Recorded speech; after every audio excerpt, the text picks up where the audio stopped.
How are you doing? I'm doing great, sir. Thank you so much Where are you giving from? us the opportunity.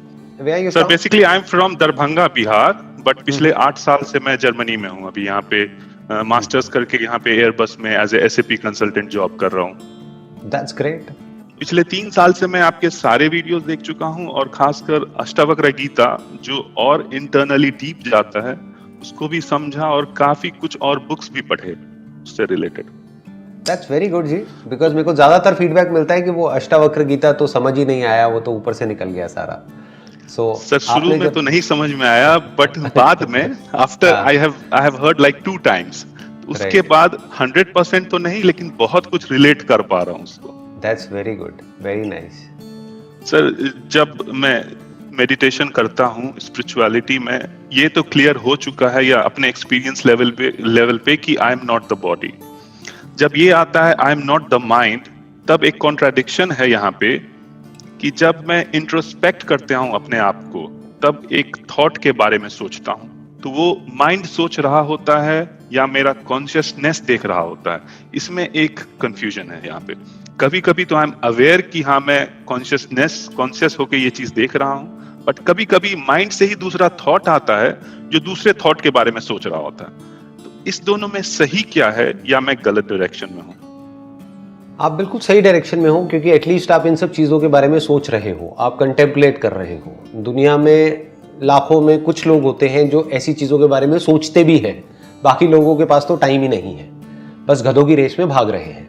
They are all busy in the rat race. तो आप at least सोच रहे हो, so that is a big thing. अब ध्यान से समझते हैं, अब ये थोड़ा सा डीप होगा।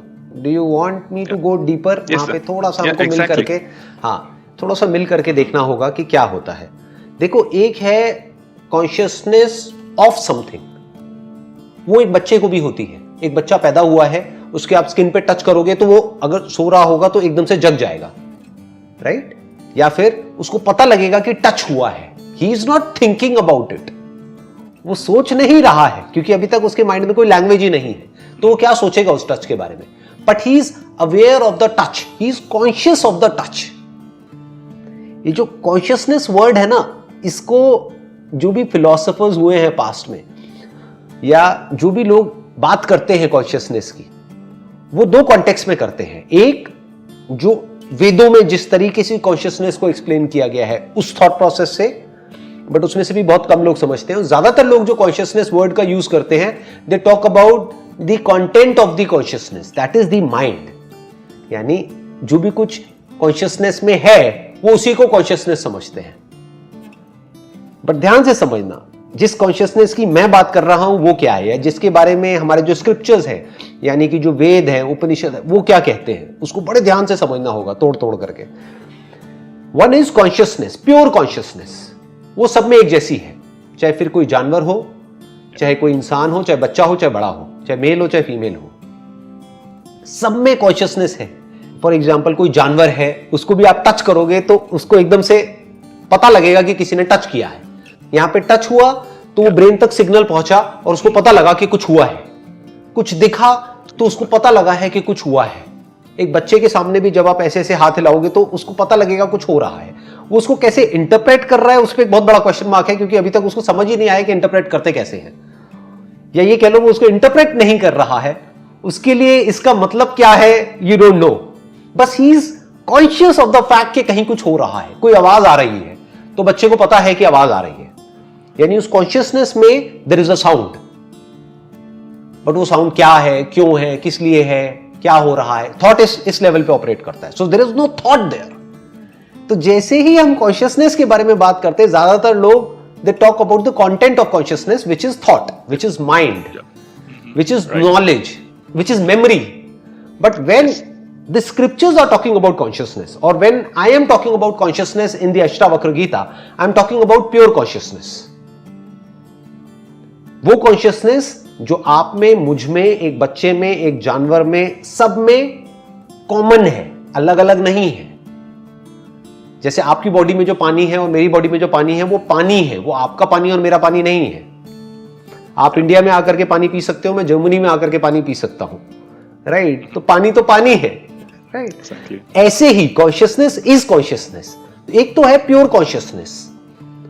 Consciousness of a touch or a sound or a smell or a sight through any of the five senses. That is pure consciousness.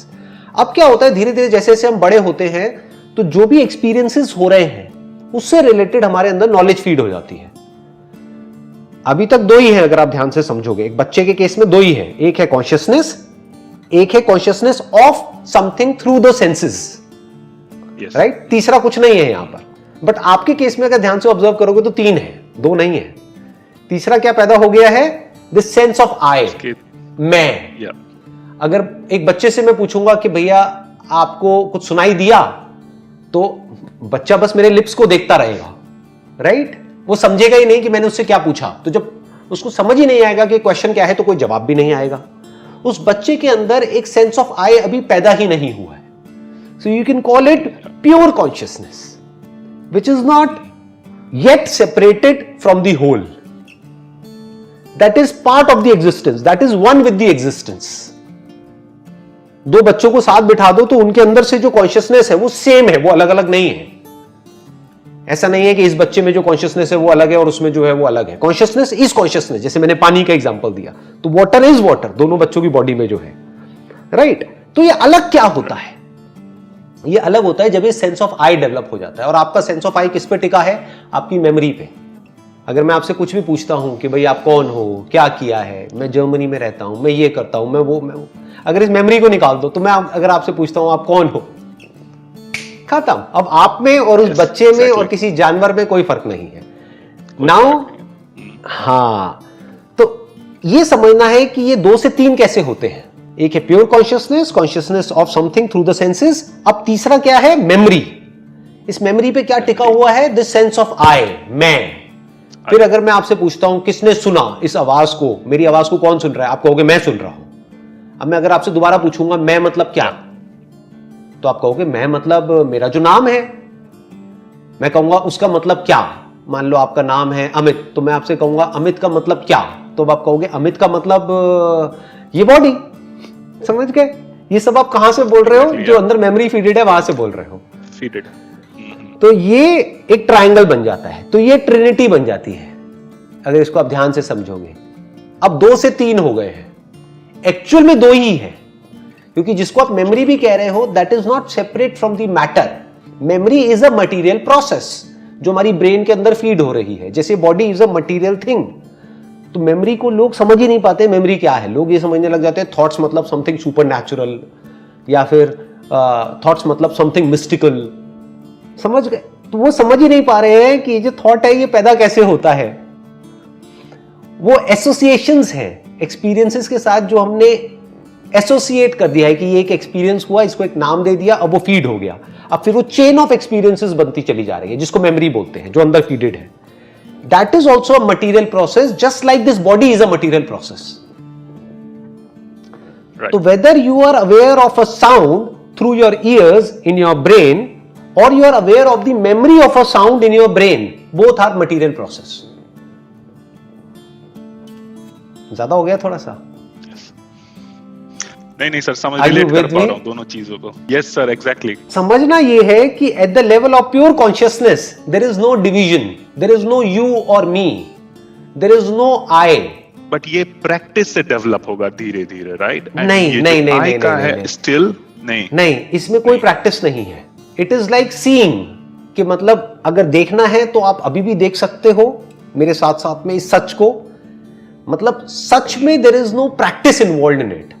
ये जो प्रैक्टिस वर्ड आता है ना, ये आता है बाहर दुनिया में आपको कुछ करना है तो उसके लिए प्रैक्टिस करनी पड़ेगी।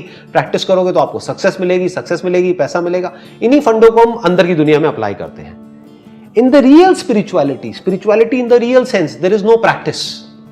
It is like seeing things as it is. इसमें प्रैक्टिस क्या है? राइट, आपको ये देखना है कि जो बात मैं कह रहा हूं, if you are that consciousness, अगर आपका जो मैं है वो इस मेमोरी से हट करके, जो कि आपकी बॉडी के अंदर पड़ी हुई है बचपन से आज तक, जो मेमोरी फीडेड है, वहां से आपका ये मैं हट करके अगर आ जाता है कॉन्शियसनेस पे, तो अब आप सिर्फ यहां तक नहीं रहे, अब आप वो सब बन गए जहां पर भी कॉन्शियसनेस है। चाहे वो इस प्लैनेट पे है, चाहे कहीं पर भी है, चाहे वो किसी जानवर में है, चाहे किसी इंसान में है, चाहे बड़े में है, चाहे छोटे में है, चाहे बच्चे में है। अब आप सब कुछ हो गए। आप एक्चुअल में वो ही हो बस खुद को समझते कुछ और हो, तो ये समझ गलत है. The problem is at the level of understanding. So real spirituality is all about correcting your notions about yourself. जो खुद को मैं ये बोल रहा हूं on the basis of memory जो इसके अंदर फीडेड है, वो टेक्निकली गलत है अगर आप समझोगे तो. बिल्कुल ऐसा है जो एक इलेक्ट्रिसिटी मैनिफेस्ट हो रही है किसी बल्ब के थ्रू और वहां से लाइट निकल रही है, तो वो इलेक्ट्रिसिटी खुद को ये समझ रही है कि मैं सिर्फ इस बल्ब में ही हूं और मैं ये बल्ब हूं. तो इलेक्ट्रिसिटी को बस इतना सा समझना है कि भाई तू सिर्फ इस बल्ब में नहीं है, नंबर 1. तू हर बल्ब में है. दुनिया में जितने भी बल्ब हैं वो सिर्फ बल्ब में नहीं है, फैंस में भी है, एयर कंडीशनर्स में भी है, हर जगह है. तो electricity is everywhere and I am that electricity. बस इतना सा समझना है उसको, तो वो फ्री हो गई. अब वो ये concept of life and death यहां से फ्री हो गई. अब वो टाइम से फ्री हो गई, स्पेस से फ्री हो गई. This is called self realisation. This is called self-discovery. This is called understanding yourself at the deepest possible level, at the level where there is no separation, there is only unity, and this unity is called love. फिर अगर इस नजर से आप अपनी wife को देखोगे, तो वहां पर जो होगा, जो रिलेशनशिप होगा, that is, you can call it a cosmic relationship. You can call it something which is beyond. मतलब कि जब आप उसको इस नजर से देखोगे तो अब आप उसको ऐसे नहीं देख रहे कि मैं ये हूं, वो है. अब आप उसको ऐसे देखोगे ये मेरा ही एक्सटेंशन है, कि उधर से भी मैं ही देख रहा हूं और यहां से भी मैं ही देख रहा हूं, तो मैं खुद से ही मिल रहा हूं. इस मिलने को प्यार कहते हैं, अगर इस तरीके से हम मिल सके तो. राइट सर, समझ ज्यादा हो गया थोड़ा सा. Thank you so much. नहीं सर, बहुत सही है. यही क्लैरिफिकेशन चाहिए था. एग्जैक्टली इतना डीप जाके. ग्रेट. मैं यूजुअली इतने डीप में जाता नहीं हूं. मैं ऊपर सरफेस लेवल पे ही रहता हूं, क्योंकि ज्यादातर जो क्वेश्चंस होते हैं वो सरफेस लेवल के होते हैं, वो बहुत ही बेसिक लेवल के होते हैं. देखा हूं वीडियोस. राइट. तो मैं इतना डीप में जाता नहीं हूं. अब आपने ऐसे क्वेश्चंस पूछे तो मैं आपके साथ में गया इतना डीप में, और डीप में चल करके हमने एक चीज को देखा, है ना. तो अगर ये हम देख लेते हैं, द जॉब इज डन. आप 1 सेकंड में फ्री हो गए. इसी को मोक्ष कहते हैं. मतलब आपको फ्री होना नहीं है, आप फ्री ही हो. आपको कॉन्शियसनेस होना नहीं है, आप कॉन्शियसनेस ही हो. You are that, you are infinite. बस इस चीज को देख लेना इज लिबरेशन. अब आप फ्री हो गए. कहां फ्री हो गए? अपनी इस लिमिटेड सेंस ऑफ सेल्फ से, यानी कि अपनी ही इस लिमिटेड आइडेंटिफिकेशन से फ्री हो गए कि आई एम दिस. अब आप सब में खुद को देख सकते हो और खुद में सबको देख सकते हो इन the real sense, not just theoretically but actually.